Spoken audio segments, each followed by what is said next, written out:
Shalom saudara, Tuhan Yesus dalam amanat agung meminta kita untuk memuridkan dan kita sendiri harus menjadi seorang murid. Namun, banyak orang yang menganggap menjadi seorang murid itu susah dan tidak menyenangkan. Padahal, sesungguhnya hal itu justru sangat berguna bagi kehidupan kita. Dalam Voice of Pentecost kali ini kita akan membahas jati diri seorang murid. Dalam bahasa aslinya, murid berarti seseorang yang belajar. Dalam Alkitab, memuridkan adalah cara untuk memperluas kerajaan Allah. Inilah yang Tuhan Yesus dan para muridnya lakukan selama pelayanannya di bumi ini. Tentunya, hal ini tidak berarti semua orang percaya harus menjadi guru atau pengkhotbah. Namun, sebagai murid, kita harus menjadi saksi melalui seluruh aspek kehidupan kita. Penelitian yang dilakukan oleh Russell McCann dan Marcia Webb menunjukkan bahwa orang yang rajin membaca dan merenungkan firman Tuhan cenderung lebih setia kepada Yesus dan kuat menghadapi tantangan. Sesuai dengan firman Tuhan yang berkata bahwa iman timbul dari pendengaran akan firman Tuhan. Jadi, kita harus lebih banyak membaca dan merenungkan firman Tuhan agar pola pikir dan iman kita lebih kuat dalam menghadapi pergumulan hidup kita. Selain itu, kita juga dihadapkan dengan bahaya pengajaran sesat sebagai pola serangan iblis yang dipakai sejak di Taman Eden hingga akhir zaman. Karena iblis adalah bapa pendusta dan metodenya adalah dengan tipu muslihat. Tipu muslihat harus dilawan dengan pedang roh yaitu firman Tuhan. Namun ada orang-orang Kristen yang tidak terlalu suka dengan pengajaran karena dianggap sebagai sesuatu yang rumit dan membosankan. Akibatnya ada orang Kristen yang menganggap pengalaman rohani lebih penting daripada pengajaran. Mari kita renungkan ilustrasi ini. Mana yang Anda pilih? Melihat sebuah laut dari tepi pantai atau melalui sebuah peta? Berada di tepi pantai dan melihat laut secara langsung tentu memiliki kesan yang menyenangkan dibandingkan saat melihatnya melalui sebuah kertas.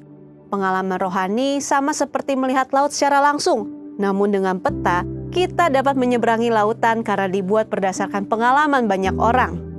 Pengajaran sama seperti peta, sepertinya membosankan, tetapi pengajaran disusun oleh orang-orang yang sudah mengalami banyak pengalaman rohani, sehingga memiliki perspektif yang lebih luas dibandingkan pengalaman rohani pribadi kita. Jadi, pengalaman rohani dan pengajaran sama pentingnya. Asumsi lainnya adalah menganggap pengajaran sebagai sumber perpecahan gereja. Namun, ketika berhadapan dengan pengajaran yang bertentangan dengan Alkitab, maka perpecahan bukan suatu keburukan. Albert Mohler menggunakan istilah theological triage untuk menentukan tingkat kekritisan sebuah pengajaran.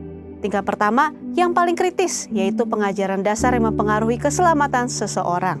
Seperti mengenai Alkitab adalah firman Tuhan, ketritunggalan Allah, ketuhanan Yesus, karya penebusan, keselamatan karena kasih karunia melalui iman hanya kepada Yesus Kristus.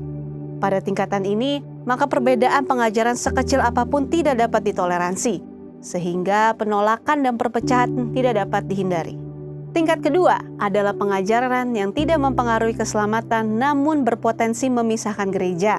Contohnya, pengajaran mengenai kepastian keselamatan, metode baptisan air, serta baptisan dan karunia Roh Kudus.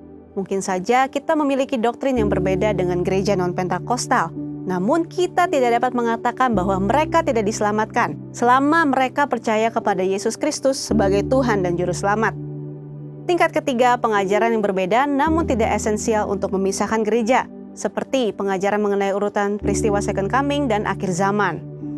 Tanpa mengenali tiga tingkatan tersebut, maka perbedaan kecil dapat menimbulkan perpecahan, atau di sisi lain ada kompromi yang berbahaya terhadap pengajaran yang tidak sesuai dengan kebenaran firman Tuhan. Lalu, apa yang harus kita lakukan untuk menjadi seorang murid yang sejati? Mulailah dengan membaca Alkitab setiap hari, mendengarkan khotbah dan pengajaran yang sehat dari gereja, serta mengikuti kelas-kelas kom di gereja kita.